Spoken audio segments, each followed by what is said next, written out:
안녕하세요, 제이크입니다. 오늘은 2024년 수성 역행에 대해서 이야기해 보도록 하겠습니다. 이번 양자리 수성은 4월 1일부터 4월 24일까지 역행을 하게 됩니다. 여러분들이 많이 아시다시피 이 역행의 기간에는 소통의 문제, 오해와 곡해, 계약 또는 어떠한 거래에서 어떠한 이슈가 생긴다든가, 그리고 통신기기, 컴퓨터, 자동차 등의 문제가 생길 수도 있다고 이야기합니다.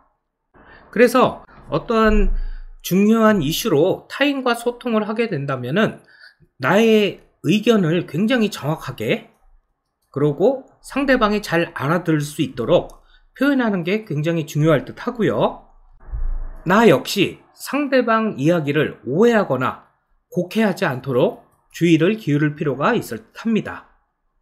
그리고 중요한 계약을 맺을 때, 예를 들면 부동산 계약이든 납품 계약이든 누구와 동업 계약이든 이러한 중요한 계약을 체결하실 때는 전문가의 조언을 듣는 것도 되게 중요하고, 법적으로 어떠한 문제가 있는지, 나중에 혹시 나에게 불리한 조건이 있는지 등을 꼼꼼하게 살피셔서 계약하시는 게 좋을 듯 합니다.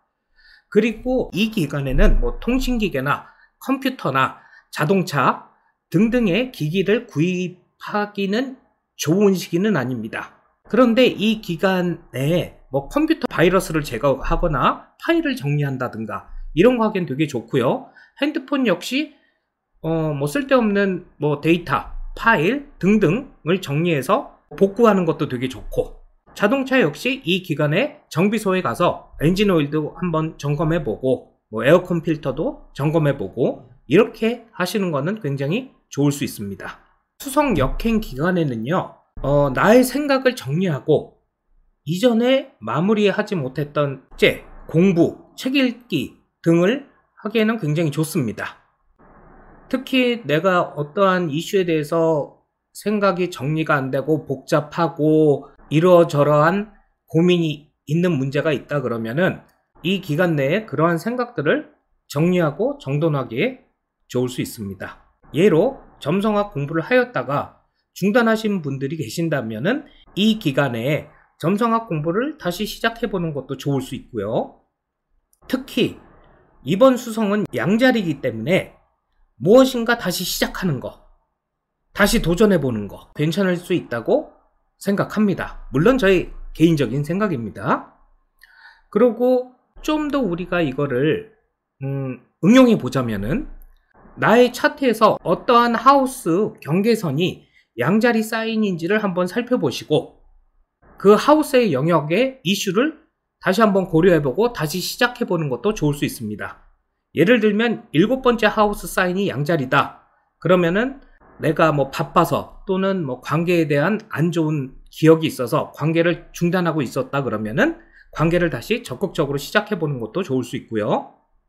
4번째 하우스라 그러면은 이전에 부동산 공부를 중단했었다 그러면은 그 부동산 공부를 다시 시작하거나, 가족들과의 어떠한 이슈가 있다 그러면은 내가 주도적으로 나서서 그 관계를 해결할 수 있도록 시도해보는 것도 좋고, 이사를 가는 게 어떤지, 이민을 가보는 게 어떤지를 다시 한번 고려해보는 기간으로 사용하셔도 괜찮을 듯 합니다. 첫 번째 하우스라 그러면은 나의 건강과 외모, 성격, 정체성 등을 어떻게 긍정적으로 발전시키는 것이 좋을지에 대해서 생각해보고 그 생각을 실행해보는, 실천해보는 기간으로 사용하셔도 괜찮을 듯 합니다. 그리고 이번 수성의 역행은 재밌는 게 4월 한 15일에서 16일 정도에 요 카이런과 역행을 하면서 컨정션을 이룹니다. 그래서 저의 아주 주관적인 생각입니다만, 특히 4월 15일에서 16일, 길게 좀 보자 그러면 17일에는 이 수성 역행의 부정적인 영향이 강해질 수도 있다고 생각을 합니다. 그래서 4월 15, 16, 17일에는 수성 역행의 부정적인 이슈를 좀 더 조심하셔서 이 기간에는 상대와 대화를 할 때 오해와 곡해가 일어나지 않도록 신중하게 대화하시는 게 좋을 듯 하고요. 그리고 휴대폰 분실, 침수, 컴퓨터 바이러스, 자동차 정비 불량 등이 일어나지 않도록 좀 더 조심하시는 게 좋을 듯 하다는 저의 개인적인 생각입니다. 여기까지 4월 1일 수성 역행에 대해서 알아보았습니다. 감사합니다.